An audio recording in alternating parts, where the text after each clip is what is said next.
Hi, I'm Joel Lima, editor of Data Economy, and this is Frontline. Today I'm speaking to Martin Smuczynski, Senior Marketing Executive for Central and East Europe at Aruba. Martin, thanks a lot for talking to me. With the footprint spread across several countries in Europe and GDPR coming into force, how do you manage the different compliance and regulations with such a wide footprint? Well, first of all, I think that it's very good that finally there will be some European law regarding the data protection, because so far some countries has decided to make their own regulation. For example, Germany is very strict regarding the data protection regulation. Also from my fatherland, from Poland, we have something like what is called GIODO. General Inspector of Data Protection. So that was also some local, I would say, law regarding the data managed. So now I think that, and some other companies, countries like in Italy or France or UK, they did not have this kind of regulation so far.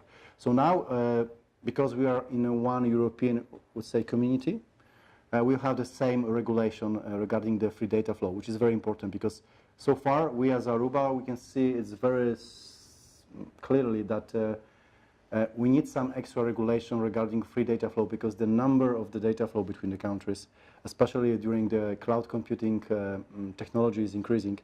The free data flow is one of the most important majority. So I think that the data protection GDPR will be a big milestone regarding this stuff. So it's good to have it. Okay, quickly picking up on Germany, for example, because Germany is possibly keeping their data regulations while GDPR comes into force. Could it sort of clash in terms of legislations? So have an EU-wide GDPR legislation and then still have a national data legislation. Could this clash a little bit with the first intent of GDPR anyway? Is that possible to happen? Do you see that happening? I don't think so. As far as I know, the German regulations are even more strict than GDPR. That's why they want to keep part of their regulation. Yeah, and I think they wanted to keep it because they are very sensitive regarding the data. In Poland, for example, the GDPR regulation are more strict than our current GIODO regulation. So I think it's dependent on the country, of the culture. You know, they, I would say, the feeling of this kind of data. Germans are very independent regarding any regulation, so maybe they would like to keep also their own local rules regarding the data protection. But that's sort of because it gets GDPR, which is meant to be an umbrella for the union. Yeah, but GDPR is very important, not even for each country, but I would say more regarding the combination of connection between the country with the data flow, but also regarding the, I would say, the competitors outside the Europe that would like to go into the Europe. They will also have to obey the GDPR regulation if they want to be active in Europe. So at the end of the day, it will be profitable for all European countries, this kind of regulation. Okay, speaking of competitors outside of Europe, there's one competitor that's still inside the EU, which is the UK, which will become a competitor next year. What's your vision of the data flow between the UK and Europe? There's been some news recently about that. Well, I think this is one of the most important, according to the Silver Listing report, is one of the most important issues that has to be solved by UK government and European Commission to make sure that the free data flow will continue without any additional, I would say, blocks after the United Kingdom will be out of European Union family.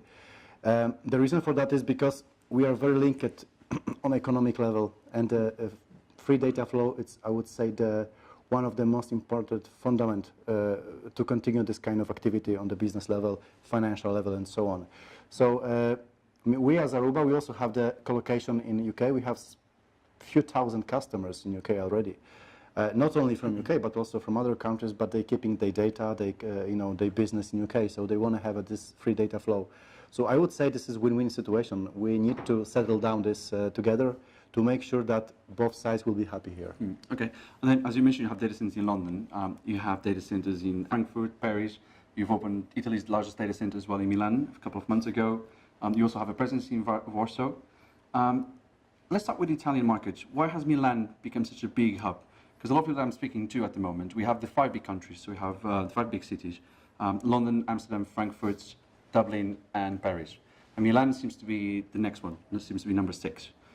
What has changed that made Italy jump over the last 2 years into the 6th place? I would say definitely Milan has a very good location. That's first of all, it's a very strategic location. The other issue regarding the Italian market and data center was that the energy cost was quite expensive comparing, for example, to France or UK. Aruba, as a leader in the data center market in Italy, has decided to build the newest data center complex with the green energy that will be provided by us. So we are producing energy for our data center. We have the hydro plant, we have the solar panels. We are also planning to produce more electricity with some additional power plants in the future. So at the end of the day, we want to have 100% our own energy. In this case, we can offer very low price for energy for our customers. So as you can see, we are preparing ourselves to become this number 5, 6 hub. And maybe higher, you never know. Okay, beating Dublin could be a bit hard at the moment with all the hyperscalers. Where are you in terms of percentage? You want to be 100% self-powered. Where are you at the moment?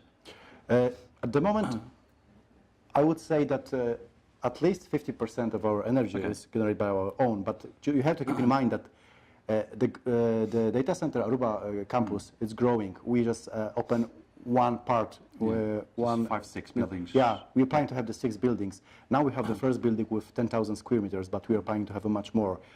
We have the location for 200,000 square meters, and we are planning to build the other buildings for data center, which means that we need to make sure that we will have the enough capacity for the power. So at this moment, it's a long-term strategy for us, but at the end of the day, we would like to keep the old buildings with our own electricity production. Okay, then moving a bit upper north to Warsaw. That seems to be another up-and-coming data center market in a big way. So we have Warsaw and the revival of Madrid. What's happening in Warsaw as well that's making the market jump there? In Warsaw, we also open something I would say like partnership data center, the same like in UK. So in the fact, this is not our own data center, but what we can see in Poland, in Eastern Europe, Central Eastern Europe, that the Warsaw has become a hub for Central Eastern Europe activities. We need to keep in mind that Poland is also the neighbor of Ukraine. That's a huge market with over 50 million people. And because of the unstable political situation, a lot of companies in Ukraine prefer to keep the data outside the Ukraine and to keep the data in European Union, I would say, zone. And Poland is the closest one with the great connectivity. Therefore, a lot of companies from Ukraine is moving to Warsaw. And we as Aruba also see a lot of activity in this area. Okay. Have you seen any movement from Asian companies coming to your data center as well in Eastern Europe? Definitely. Asian companies usually are knocking to our Milan data center. We have a lot of big customers already from US, from Asia, that already are asking about our, I would say, colocation capacity, and they are very interested in our solution here. Okay. What about expansions outside Europe?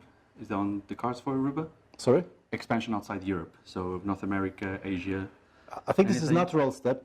We are European cloud provider, but at the end of the day, when we see that the more customers are coming from the other part of the world, we are not blind for this kind of signals. So definitely we don't want to be only European cloud provider. We see some potential activities in the other regions as well in coming years. So global ambitions then? Yeah. Okay. Correct. Thank you, Marcin, for talking to me. Don't forget you can follow Data Economy on Twitter, Facebook, and LinkedIn, and also visit the website on www.data-economy.com.